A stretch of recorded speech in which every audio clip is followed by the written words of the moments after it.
All right, we're going to try this again. I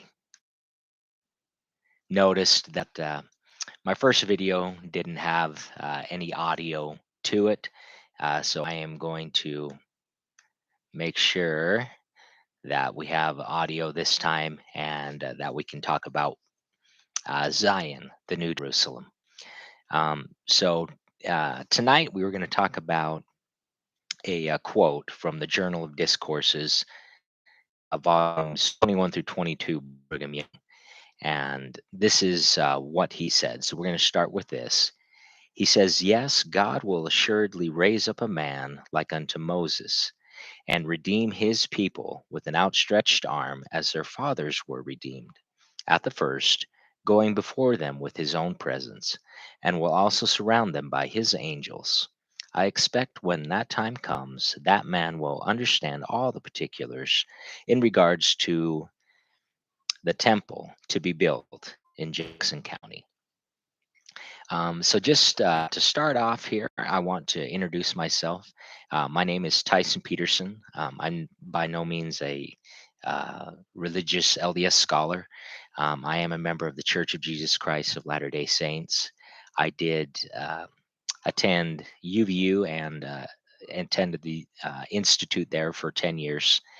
And because of that time there, one of the doctrines that really stood out to me was about Zion, the New Jerusalem.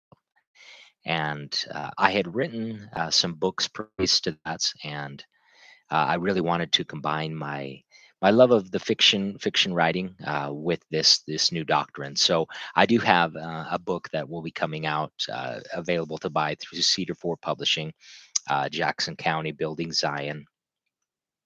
There we go. That'll be available to purchase here soon through Cedar Fort Publishing. Um, Really, just as a way to kind of digest that important doctrine through an easier to read kind of fictional novel.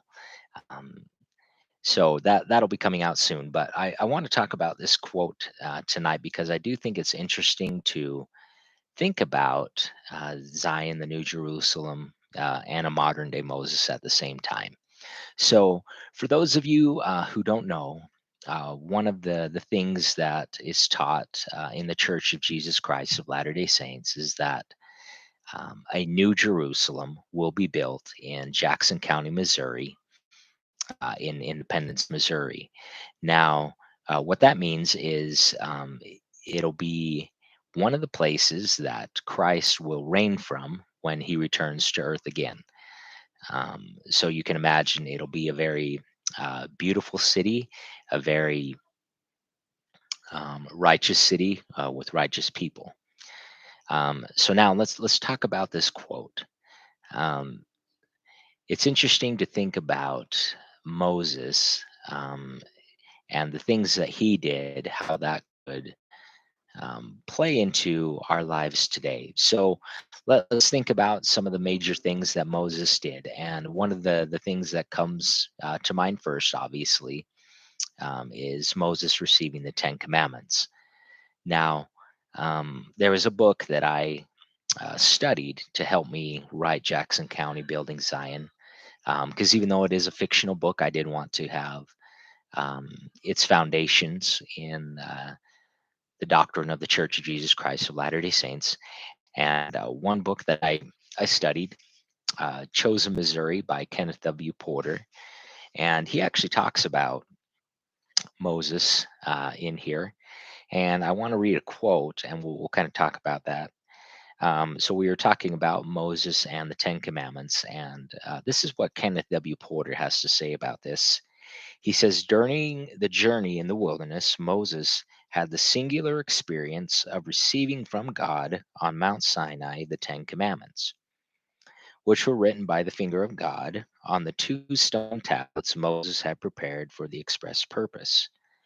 Because Moses was sent from the camp 40 days at the time the Ten Commandments were given, the people grew impatient and began worshiping a golden calf which they fashioned. God's displeasure at this great sin resulted in the death of at least 3,000 men of the group.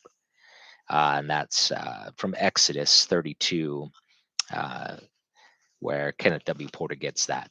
And so I want to put ourselves in the shoes of those people that were led with Moses. Now, you can imagine they were very excited, right, to be freed from bondage. They were no longer slaves. They were freed from that, and Moses was going to lead them to a promised land, ready to move on with their lives, right? And it was an exciting time for them. It was, oh, we're finally freed from this slavery, from this bondage. We're ready to listen to Moses, this prophet, ready to do what the Lord wants. So that part can be easy to relate to our lives. For those of you who don't know, our current prophet of the Church of Jesus Christ of Latter Day Saints is President Russell M. Nelson, and he definitely has done some very exciting things in his time so far. We have all these new temples being built. We have missions expanding. Lots of great things, right? And so, like the people of Moses, we're excited, right? Things are moving, things are going along. We're um, getting closer to when Christ will return again, right? But then they hit this 40-day period, right? And that can happen to any of us at any different time in our life where, okay, maybe we feel like the prophet is absent from us or whatever the feeling is. Not that he's absent, but maybe, in his talks or whatever it is, they're just not hitting home to you. And, for whatever reason, you uh, get a different idol. It's not a golden calf today, but um, it's something else that you're worshiping, right? And so you think about them growing impatient, right? And that's a question that I want you to ask yourself is if you're Christian and you're waiting for the return of Jesus Christ, are you impatient? And that's okay to be impatient, right? But what are you doing with that impatience? Are you building a golden calf in your life, right? So there's another excerpt from Chosen, Missouri that I want to read about this because, as we read in the quote in the beginning, part of our belief as members of the Church of Jesus Christ is that there will be a modern day Moses who will know all the particulars about Zion, the New Jerusalem, and what will happen there. The only thing is we obviously don't know who that is or when that'll happen. So Kenneth W. Porter talks about this, and I want to read this. He says, perhaps one other question which Latter day Saints ask ought to be considered. Just when is Zion to be established? From about the years 1865 to 1870, the inhabitants of Missouri have again been giving varying degrees of heed to the restored gospel. Since then, some saints in Utah and elsewhere in the church have believed that the time was imminent for the rebuilding of Zion in Missouri. Many of them expected a call shortly to go back into that region. So let's talk about that for a minute. For those of you who don't know, the Church of Jesus Christ of Latter-day Saints was restored again in 1830. They faced lots of persecution and moved out to Utah, 1847. So we're talking here 1865 to 1870. So the church is, roughly 40 years old by that point. People are established in Utah. They're living righteously. They're seeing temples being built, and so they're thinking, okay, we've been living this law for 35, 40 years. Maybe it's time that this new Jerusalem be built and we get ready for Christ's return. So they were thinking that back in 1865 to 1870. Kenneth W. Porter goes on. He says, so far as in known, however, such a revelation never came to President Brigham Young. He's the prophet following Joseph Smith, or to his successors to do such a course. Certainly, it is true that since the time of the establishment of the church in Utah, many, many saints have had the desire to assist in building Zion. So, instead of building that golden calf, they said, okay, well, what can we do to move this work along? We're ready to build up Zion. Kenneth W. Porter goes on in the chapter concerning Missouri and Utah. He has a chapter in here about that. A number of statements of various leaders of the church were cited to show that the time will come when Zion will be established in Missouri, yet no one, to our knowledge, has indicated the precise time when such a movement will occur. One thing is certain: no one today has the right to say just when that time will come, except as the Lord reveals it to his servants, the prophets. Okay, so let's go back to this modern day Moses and comparing that to our day.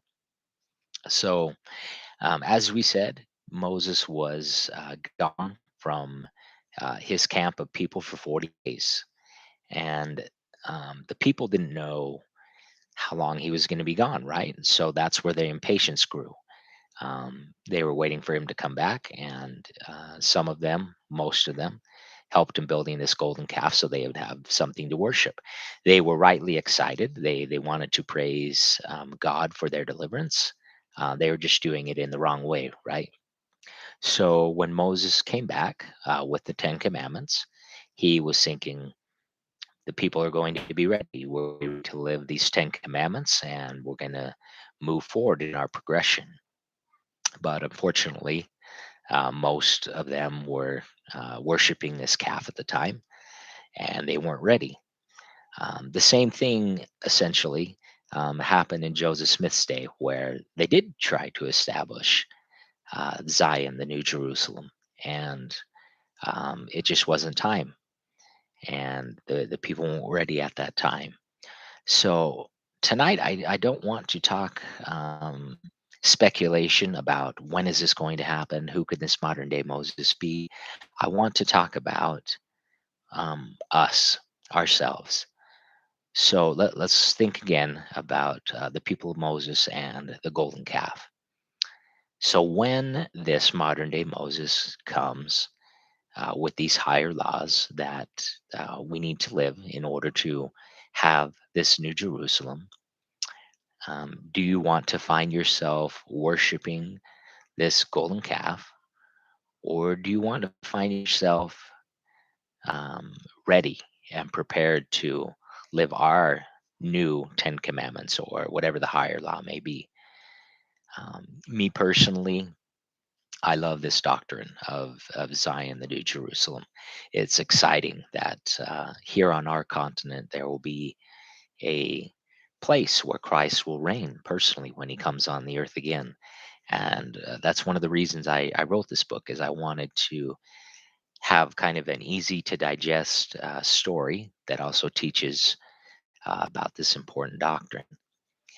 Once again, that book, Jackson County Building Zion, that'll be available through Cedar Fort Publishing to purchase here soon. But I hope you will continue to join me as we have these discussions. I'd love to have this YouTube live event once a week on Sundays and discuss these things about Zion, the New Jerusalem. And I'd love to hear your comments. I'd love, if you can, to subscribe to this channel if this is something that interests you. If you want to talk about Zion, the New Jerusalem, if you have questions, I will definitely do my best to answer them and study and see what answers I can find for you. But thank you for joining me tonight, and I do hope that you'll join me again next week. We'll talk a little bit more about Zion, the New Jerusalem. We'll have a different um, scripture that we'll talk about. Um, but please, if you are interested, once again, subscribe to my channel. Um, and I will be more than happy to try and answer any questions you may have.